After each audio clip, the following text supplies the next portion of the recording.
Yakshanba kechqurun Washington atrofida yangidan ochilgan Uyg'ur restoranlaridan Amannisaxon restorani qaynon toshqinlikqa to'lgan bo'lib, top-top bo'lishib kelayotgan Uyg'ur jamoati bu joyda bir tantanalik marosimning bo'ladiganligidan bishorat bermoqda edi. Darvaqa shu kuni Washington shahri, shundaqla Virginia va Maryland shtatidan to'plangan Uyg'ur jamoati bir yerga jam bo'lib, Uyg'ur milliy harakatining rahbari, Uyg'urlarning ma'naviy onasi Rabiya Qodir xonim dunyoga kelganligining 70 yilligini tabriklamoqda edi. Faoliyatning aziz mehmoni bo'lgan Rabiya xonim va uning umrlik hamrohi Sidg'oji Rozi do'stlarining hamrohligida marosim zaliga kirib kelganda butun zaldagilar guldiras olqish sadolari hamda qizg'in quchoqlashishlar orqali hurmat bildirdi. Rabiya Qodir xonimni mehmonlar bilan bir-birlab ko'rishdi hamda o'z minnatdorligini ifodaladi.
Amannisaxon restorani bugungi tabrik so'rini uchun alohida tayyorlagan 20 xil Uyg'ur taomlari rangdor va nafis shakli, shundaqla o'zgacha ta'mi bilan so'rinning kayfiyatiga yangi tus qo'shgan edi. Mehmonlar o'chirat bo'lib taomlarga eg'iz tekkach, o'zaro qizg'in suhbatda bo'ldi. Hammanglar bu so'ringa xush kelibsizlar. Bugun ma'naviy onamiz Robiya xonimning va shundaqla bizning do'stimiz, hamsafarimiz xonimning tug'ilgan kuniga hammanglarni taklif qildik. Hammanglar xush kelibsizlar do'stlar, qizlarim, qarindoshlarim, hammanglar xush kelibsizlar. Bugungi so'rinimizni siz uchun yig'ildik, ammo bir-birimiz uchun ko'rishadigan, almon aytishadigan yaxshi bir fursat bo'ldi. Buning uchun sizga yana sizga rahmat aytaman.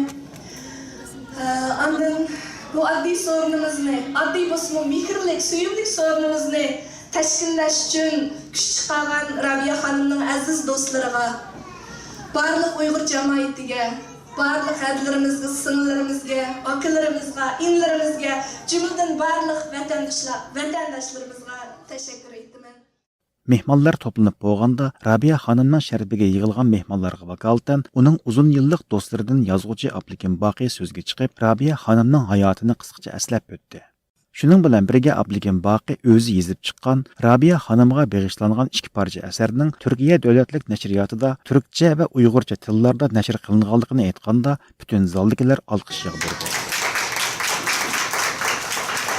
Ankara'dagi davlat basmaxonasida davlatning ruxsati bilan alohida qattiq muqovamatga ishlangan Rabiya Qodir xonim haqida albatta men yozgan 2 parcha kitob turkcha va uyg'urcha nashrdan chiqdi. Qattiq muqovamat. Bunun bilan birga Rabiya xonimning millatchilik va davlatchilik haqidagi dokladlardan tartib topgan xonimning birinchi kitobi nashrdan chiqdi. Bu 3 kitobni men Muşu sorunda Rabiya Qodir xonimning 70 yillik munosabati bilan o'zim so'q qilib so'zimni tamomlayman. Allohga rahmat.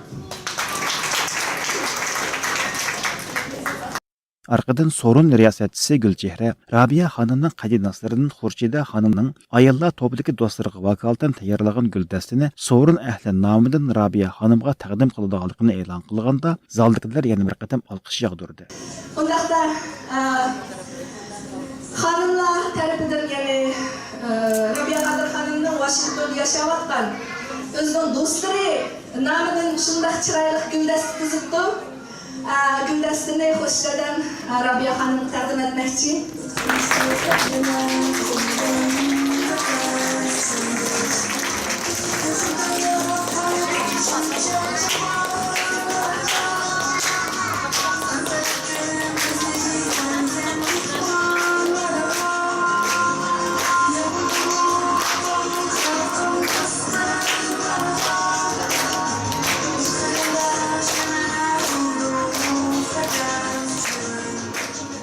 Rabia Hanım sözüge chiqib, Uyg'ur jamoatining bu himmatiga bo'lgan tashakkurini ifodaladi.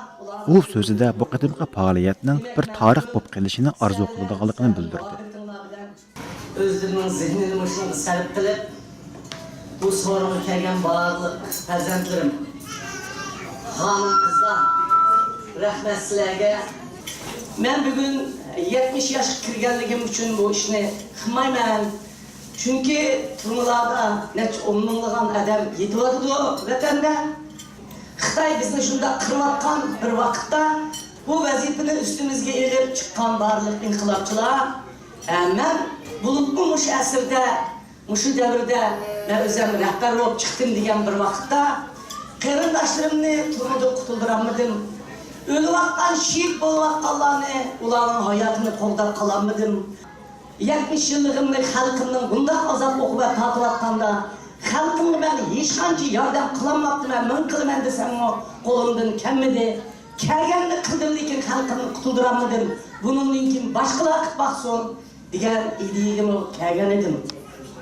Mana bugün benim toxtab qolmasligim uchun hammalar qop-qora ko'zlarimni mana tikib, aşağıda keçini keçirmay kelib o'sha o'tirib, mushu restoranda mana o'zinglarning umidini 20 milyon xalqning umidini ko'zinglar bilan topshiryapsizlar.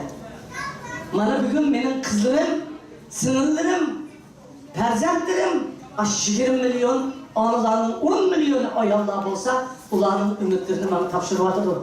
Ben bularning her bir kalan, bana soğusuğa, özümün namıdır, bana ümitlengen, bana işengen, menimden ümit kütken, muşu bizim liderimiz, muşu bizim anımız, muşu bizim yetekçimiz, muşunun bir narsa çıkıp kalamı diye halkın namıdır, rahmet etmem. Ben bugün muşu sorununu hazırladım. Mening turmudan chiqqan kunimdan tortib ta hozirgacha 10 qanatim, sol qanatim bo'lgan do'stlarimga chin ko'nglimdan rahmat aytaman.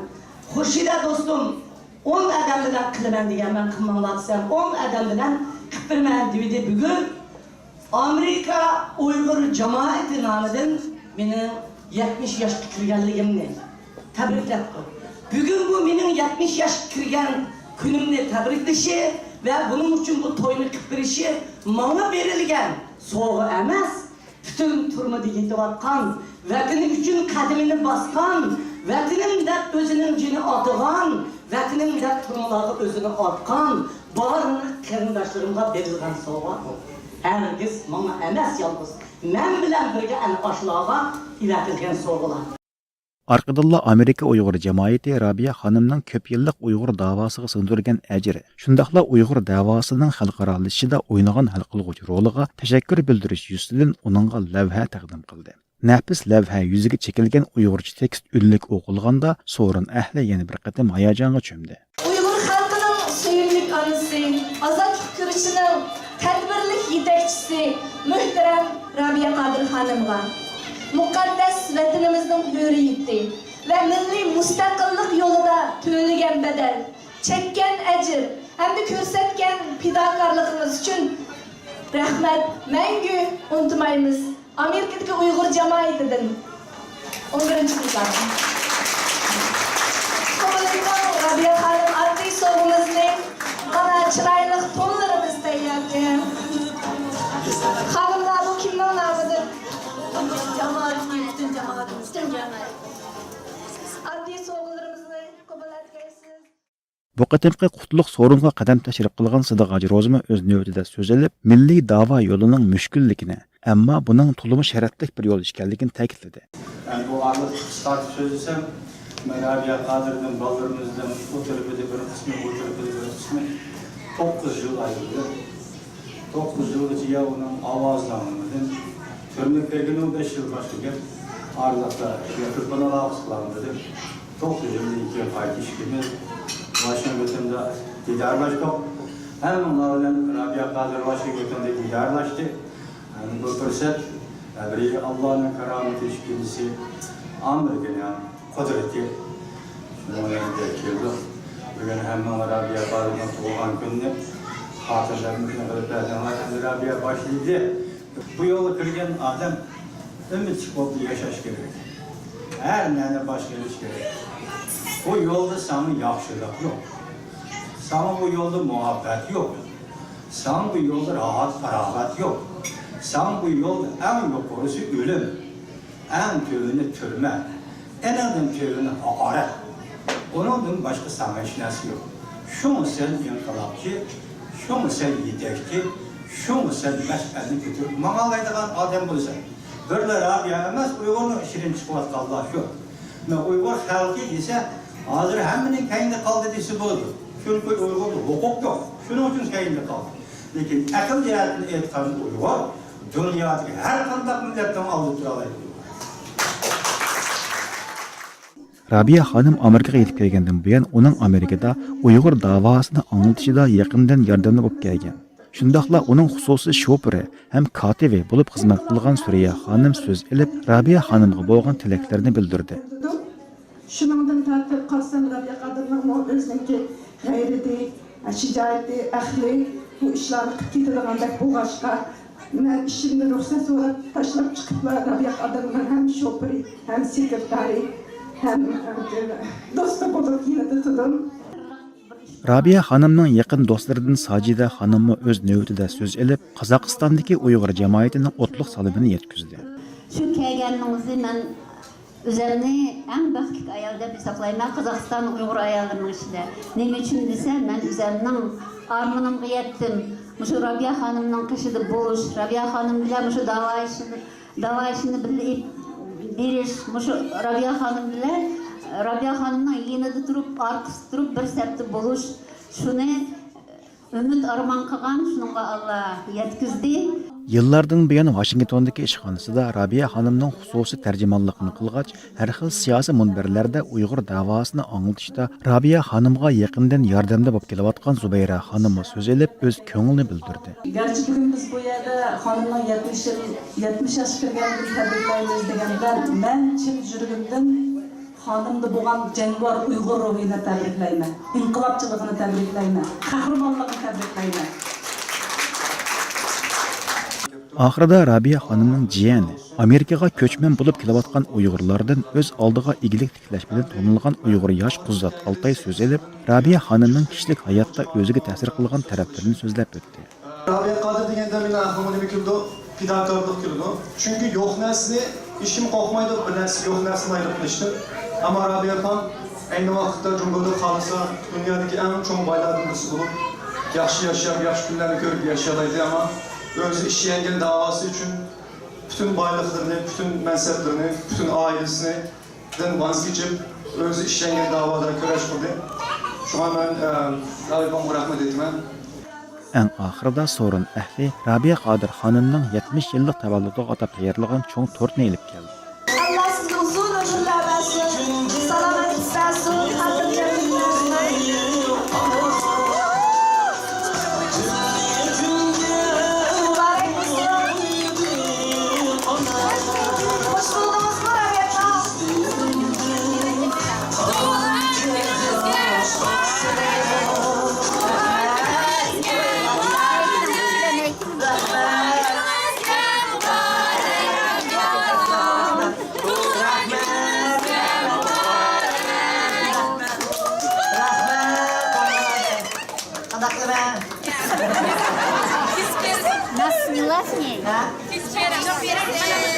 İnsanların şunu çakırmen diye adam aldığından bütün karşılıklarını takamat durduğundan bir şey cevap verir. Hem bu kişi sabır çabuk verir. Bana ben şunu cesenleştiğine baktığımda özümün atrafındaki adamların o hani huddi man okşaş adamın kendini istedim. Muşundaq bir uluq günlərdə muş benim doğulğan günümünü küpəgəlik üçün muş Amerika cemaatiga çəksiz rəhmət etməm və radiodakı barlıq təşviqat etdiriyotgan qarindaşlarımның bugün muş sorunda bizning bu faaliyetimizdə işligini rəhmət etməm. Şunun bilan birgə özümün xalqımğa sevinib bütün vətən içi teşidiki barlıq qarindaşlarımğa salam yollayman. Ali ehtiram bildirmen 70 yaşga kirgan bo'lsam-mu, buningdagi yoshlarni tarbiyalab, izimga qo'yib va yanıla o'zim davoyimni qo'limdan kelgancha davomlashtiraman. Rahmat.